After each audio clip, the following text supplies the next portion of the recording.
We got a good one for you today. Coming up, we relive the no frills, chills, and thrills of the greatest vocal moments of the 70s. From earth-shattering high notes to soul-stirring melodies, these are the moments that defined a decade and still give us goosebumps whenever we hear these songs today. Who's going to take the top spot? Well, it was really challenging to come up with this one because there's so many compelling moments in that decade. Got interviews and stories behind these songs, including a song that a supergroup aimed to make as complicated as possible so that nobody would be able to effectively cover the song. But they made it so complex, they had a hard time playing it and recording it. There's another that a legend created as a tribute to an earlier group, but it was so good the singer that he mimicked in the song actually covered it. And then there's a song that experts have said is the perfect vocal, and yet this singer still felt he could have delivered a better vocal. You're not going to want to miss a single note of this one. We all count them down. Coming up on Professor of Rock. Hey music junkies, Professor of Rock, always here to celebrate the greatest artists and the greatest songs of all time, especially today. You know, if you remember only eating the marshmallows in your Lucky Charms as a kid, you're going to dig this channel of deep musical nostalgia. Make sure to subscribe below right now. Click the white button. Click the notification bell. That way, you always know when our stuff's coming out. Make sure to go to professorofrock.com to vote for Best Band and to sign up so that you can be part of our live streams coming out. You know, you think about it, the human voice is an incredible instrument, capable of breathtaking range of dynamics and styles. Think about this. Everyone's voice is entirely unique. I mean, sure, a skilled impersonator can mimic someone's sound, but at the end of the day, it's just that, a mimic. No one else truly has the same voice. Some are so distinctive, so unforgettable that they become the soundtrack of an entire generation. That's a heavy thought for sure. As we dive into the top vocal moments of the 70s, these standout voices share one thing in common: distinction. They defied expectations, delivering sounds that were as surprising as they were unforgettable. These moments weren't just about hitting the notes per se. They were a blend of raw talent, deep sincerity, and unshakable authenticity. That's the subject of today's Fiver. I actually had to give you a top 6 with some honorable mentions because there were so many worthy moments. So let's get into it and see what you think. All right, coming in at number 6, I've got Roger Daltry's performance on The Who's Rain Over Me, from Quadrophenia, of course.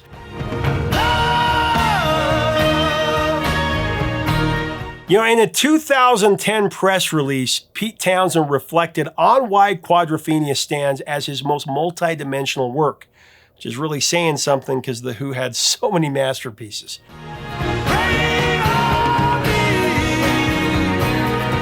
Townshend would say, and I quote, "Quadrophenia is music, angry music. It never lets up. It's full of energy. But at its heart, it's just the story of a kid having a really bad day.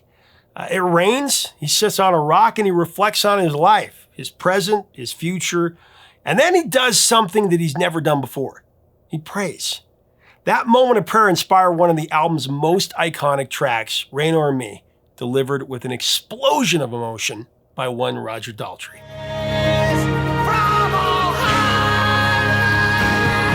One of the most interesting parts of the story of this great track is Roger's organic interpretation of Pete's lyrics.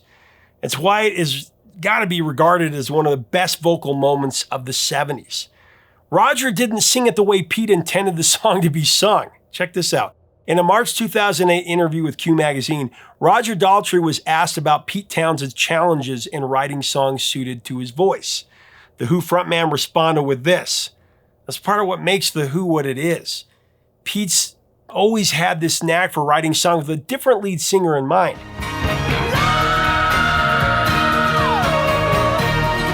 I mean, take Love Rain Over Me, for example. He envisioned it as this enlightened spiritual piece of music. And then I came in and sang it with this raw scream of frustration from the street. Not what he originally had in mind at all. But the beauty of The Who was that we all had the intelligence to recognize when someone was bringing something valuable to the table. I love that quote.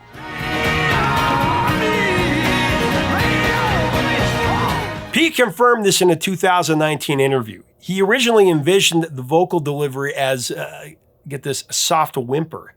reflecting the character's despair on the worst day of his life. Now, when Roger Daltrey unleashed his powerful interpretation, it took Pete Townshend by surprise. Initially, he dismissed it outright. However, engineer Ron Nevison, he urged him to reconsider. Over time, Pete Townshend recognized Daltrey's version as pure genius, a raw, primal expression of the character's inner turmoil.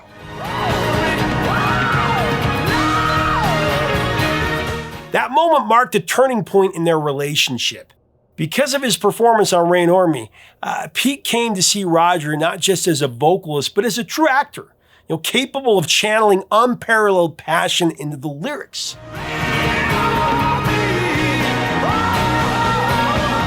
Rain on Me was not a big pop hit, though.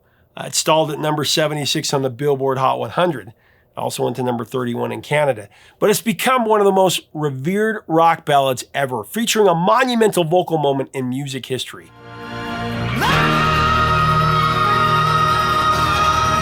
All right, coming in at number 5, I got a deep cut for you, a really deep cut. I got Billy Joel's homage to the Righteous Brothers with an inspired performance on Until the Night from 52nd Street.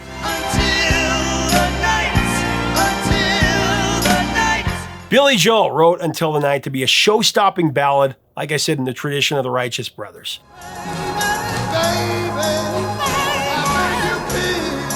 It's so epic. It's a move straight out of the Phil Spector playbook. It's got the Wallace sound.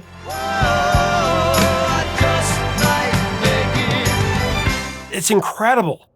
I consider Billy's vocal performance on this track to be one of his finest, and that's saying something. Seamlessly blending the soaring tenor of Bobby Hatfield with the rich bass of Bill Medley. The big notes that he lets loose on the chorus are a towering example of Billy's underrated vocal power.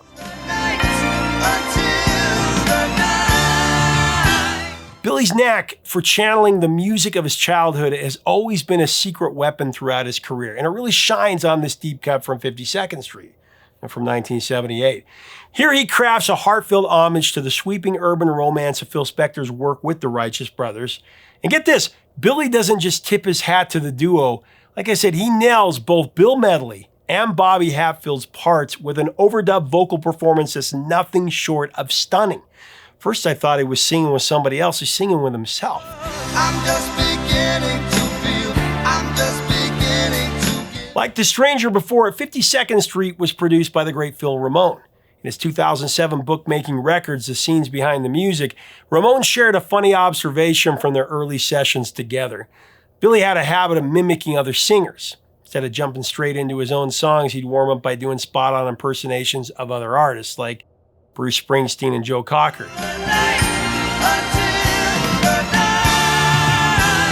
In a 2016 chat with SiriusXM, Billy Joel didn't shy away from admitting that he borrowed from other artists' styles.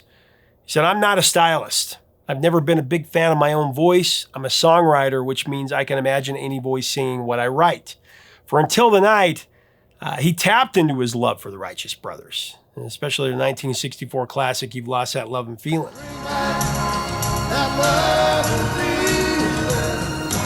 I actually spoke to Bill Medley of the Righteous Brothers about this, and he loved Billy's tribute so much, he covered the song himself.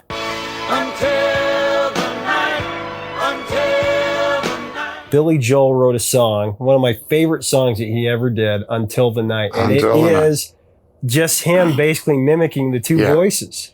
Great song. Yeah, and he did a good job. I had recorded that and I wasn't aware of it. And the producers that were doing me in Nashville loved the song and knew that Joel had kind of written it as a Righteous Brothers song. He was a big fan. So I went in and recorded it, but I didn't like the recording, and I was kind of embarrassed that was the record. Until the Night. Great song. I'd love to redo it sometime. You guys should do a duet. You and Billy. Billy and I should do that song. You should. Man, that's a good idea.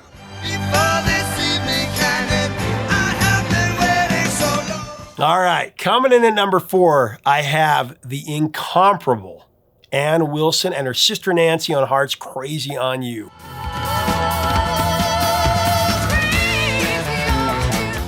Ann Wilson's performance on Crazy on You with Heart is nothing short of extraordinary. Her voice is a stunning force of nature. I mean, it's powerful, truly powerful, yet beautifully controlled.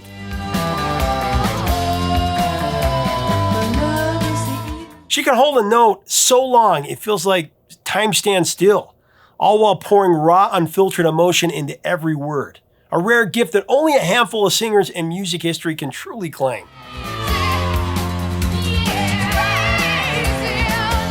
In early 1975, Ann Wilson was swept up in a passionate romance with a young man named Michael Fisher. Now, Fisher was a draft dodger. Vietnam was raging at this time, and they lived in Vancouver in a Tolkien house with a big driftwood bed. That's what Ann said. It was there in that whimsical setting that the couple shared blissful nights together, all while grappling with the turmoil of the world around them. War raging and so many changes happening. Now, Ann shared the lyrics with Nancy and their personal meaning to her.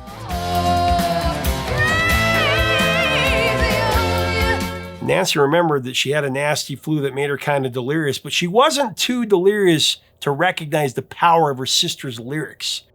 Nancy was so captivated by Ann's song, it lifted her out of her sickbed.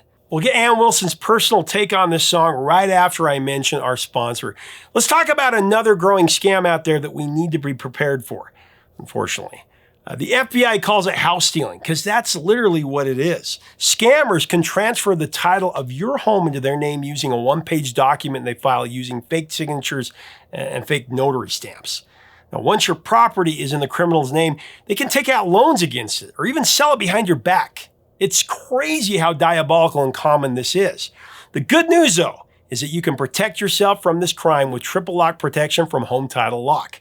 The service is very easy to set up, and it includes 24/7 monitoring, urgent alerts, and restoration services with no extra out-of-pocket cost to you. If you're a homeowner like me, click on the link below to get triple lock protection from Home Title Lock. Use my promo code ROCK30, and you can get free 30 days of triple lock protection and a free comprehensive title scan history report. Here's Ann. I wrote the words about the state of the world and the stress effect it was having on me. Back then, we thought the world was really messed up, right? Yeah. Huh? And just like because the Vietnam War was going on, and we were choosing to, but staying out of our own country, you know. And we missed home. We were homesick. The crime was rising. Gas was expensive. Gas shortage, all this horrible stuff, you know. We had no idea what was going to happen in later years. So it seemed at that time to be, you know, this is the end of the world. With the basic drums, bass, and guitar track laid down, Ann stepped into the vocal booth and created a truly magical moment in rock history. I mean, this was well before the modern age of auto-tuning or heavy processing. It gave singers a vulnerability that they had to conquer. I mean, you really had to leave it all out there and put your heart and soul into this. And that's what makes Ann's vocal on Crazy on You one of the best of the decade.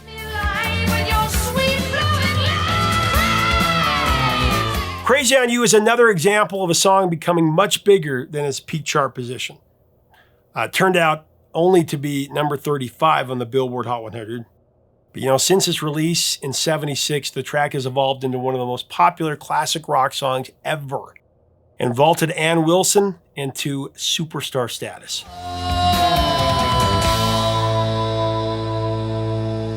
All right, coming in at number 3, it's another otherworldly vocalist that had many unforgettable moments.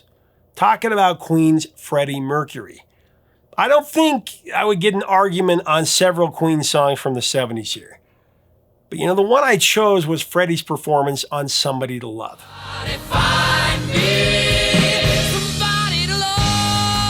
Somebody to Love off the LP A Day at the Races in '76 showcases Freddie's unparalleled combination of range, power, and soulfulness.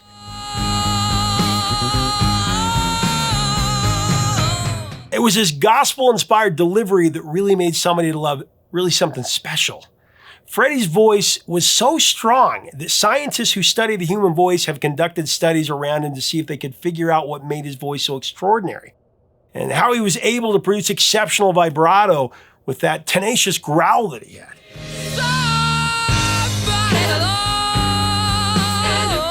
Freddie Mercury possessed a rare vocal phenomenon known as subharmonic vibration, which was the secret behind his signature growl. So let's talk about that otherworldly vibrato for a minute. Freddie Mercury's vibrato was unusually fast. While most singers have a vibrato rate between 5.4 hertz and 6.9, Freddie's averaged an impressive 7.04 hertz. In fact, his vocal cords moved even faster than opera legend Luciano Pavarotti's. His vibrato rate was around 5.7 to 5.8 hertz.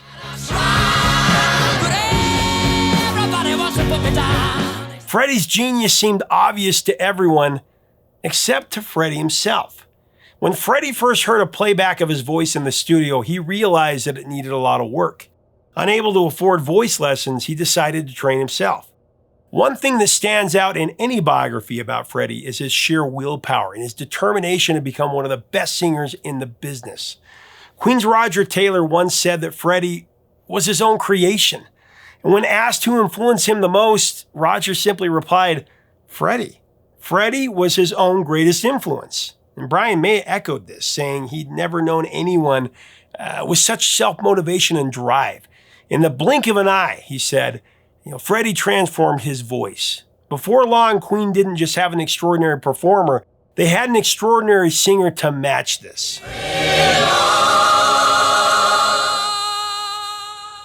Somebody to Love has a really cool gospel vibe to it. With Freddie, Brian May, and Roger Taylor's voices multi-tracked to create a choir-like effect. Brian May once said the gospel influence, that came from listening to Aretha Franklin's music. Somebody to. Freddie wrote the song himself, and the lyrics tell the story of a man crying out to God, questioning why he works so hard but still can't find love. By the end of the song, though, there's a spark of hope. He decides not to give in to defeat. Freddie's a cappella moment toward the end of Somebody to Love.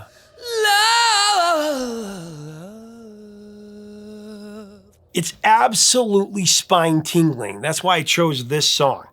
Then Queen comes in with those killer background vocals and the music, building it all up.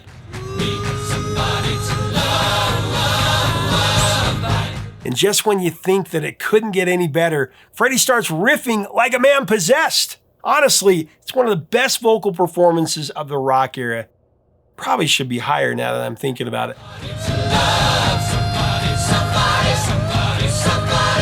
Somebody to Love definitely has that powerful soul-stirring vibe you get from Queen Aretha and other gospel legends. It really gave Freddie Mercury the perfect foundation for one of his best vocal performances, showcasing his incredible range and his raw emotion.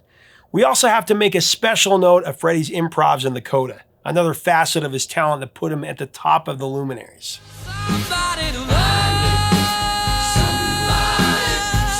See why the top three was so hard in a minute.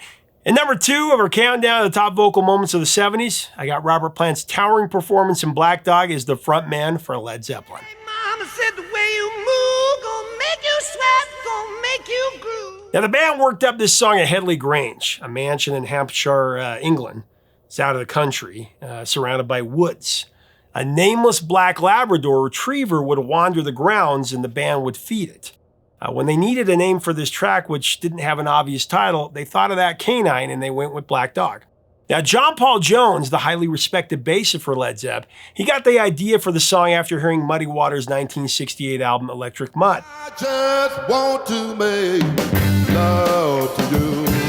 He wanted to experiment with electric blues and add a rolling bass line, creating a riff that felt like a linear journey. JPJ didn't often bring fully finished songs to the table, but the bits and pieces that he contributed during Led Zeppelin's writing sessions were just pure gold. When they started working on the album, John Paul Jones introduced this riff, and the song began to take shape from there. Jimmy Page, he described the short instrumental intro on Black Dog as waking up the army of guitars. I love that.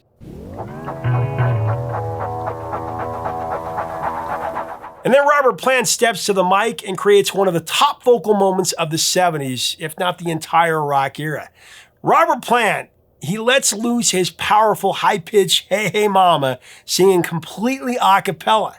This sets the tone for the entire song, built around a call and response dynamic between Bob's vocals and the band, really creating an engaging back and forth energy that's unstoppable. Will you shake that thing? Gonna make you burn, gonna make you stay. The start and stop structure of the music, well, that was Jimmy Page's idea. It was inspired by Fleetwood Mac's 1969 track, Oh Well. You, I might not give the answers that you want me to. Every time Robert Plant sings a line after the music cuts out, you can faintly hear John Bonham tapping his drumsticks, to keep time. Honey drip can't keep away. Amazingly, Robert nailed his vocal in just 2 takes, delivering one of his most unforgettable performances. His vocal booth? It was the drawing room at the Headley Grange mansion, where engineer Andy Johns had lined the walls with egg crates, to soak up the sound. Robert Plant's vocals on Black Dog are a masterclass in raw emotion and range, just dripping with intensity. I'm burning red, dreams of you all through my head. His vocal licks have an almost supernatural quality to them, as if he's channeling the very soul of the music itself. I mean, listen to how Robert uses the placement of his voice, often singing from the back of his throat to achieve a deep, resonant tone that anchors his performance. And then pay close attention to his delivery, how he seamlessly transitions from soulful, intimate crooning to fierce, spine-tingling wails. Truly powerful display of vocal control and interpretive artistry.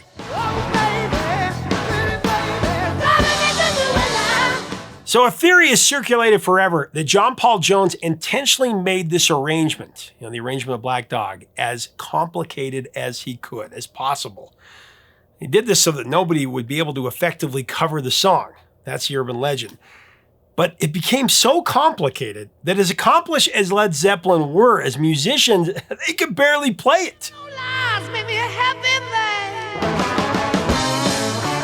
man. And Plant did his supersonic vocal, like I said, in 2 takes, and his lyricism poetically projects his primal urges without being gratuitous or vulgar. It's definitely one of the most carnal songs of the rock era.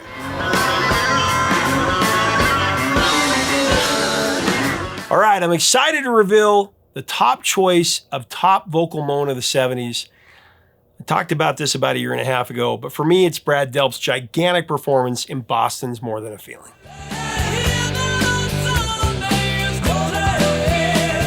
I mean, I get a lump in my throat every time I think about the humble brilliance of Brad Delp. He was only 55 years old when he took his own life, and he still doesn't get the credit that he deserves for his elite vocal talent.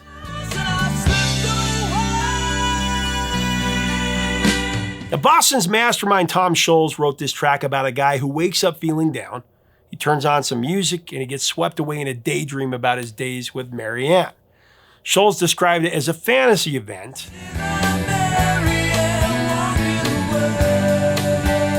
He says something almost everyone can relate to, losing someone important and having music transport you back to that moment.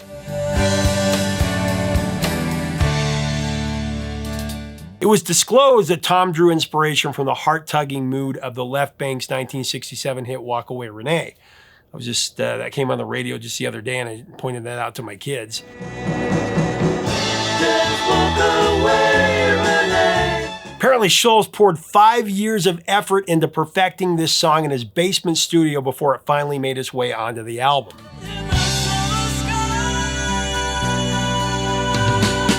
Now, the fantasy girl in this song, Mary Ann, was actually inspired by a real person. Tom Scholz would say, she was my older first cousin, and I had a crush on her when I was 10. Years later, I ran into her, and she wasn't too thrilled when I mentioned she was my older cousin.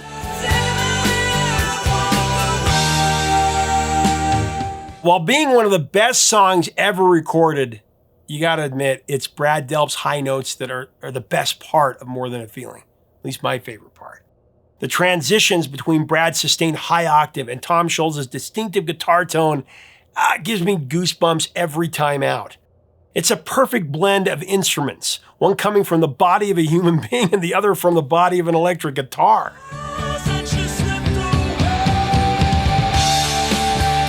I mean, More Than a Feeling is the ultimate sing-along rock anthem, practically daring listeners to try out their falsetto, and we never come close. And that's all thanks to Brad Delp's incredible penetrating vocal.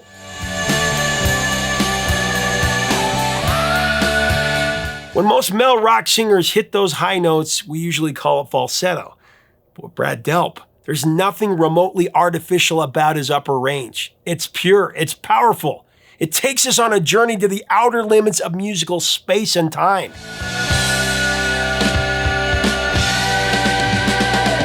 In the song's climactic moment, Delp holds out an unbelievable note for a jaw-dropping 20 seconds.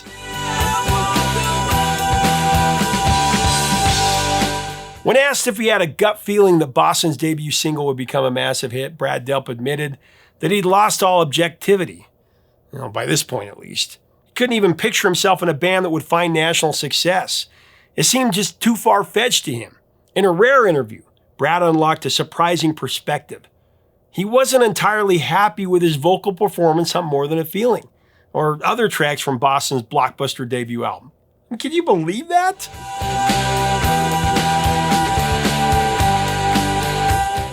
Despite the song's legendary status, Brad Delp believed he could deliver something even better than what made it onto the record, for a voice that left fans in awe. It's a self-effacing and telling glimpse into the perfectionist mindset of one of rock's greatest vocalists.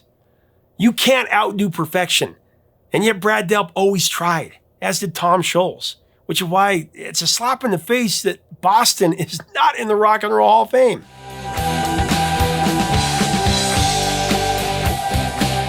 The More Than a Feeling climbed to number 5 on the Billboard Hot 100 and has since become really a cornerstone of classic rock radio. The Boston album that followed suit, reaching number 3 on the Billboard Top 200 and achieving an astonishing 17 times platinum certification. Over the years, it solidified its legacy as one of the most iconic rock records of the 70s, with Brad Delp's timeless genius eternally blasting through speakers around the world. Play it loud, baby.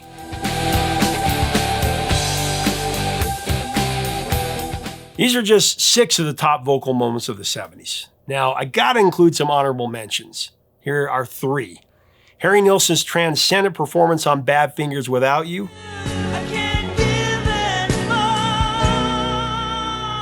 Janis Joplin's posthumous interpretation of Chris Christopherson's Me and Bobby McGee.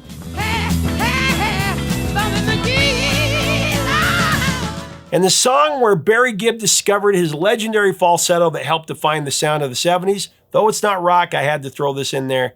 Nights on Broadway by the Bee Gees.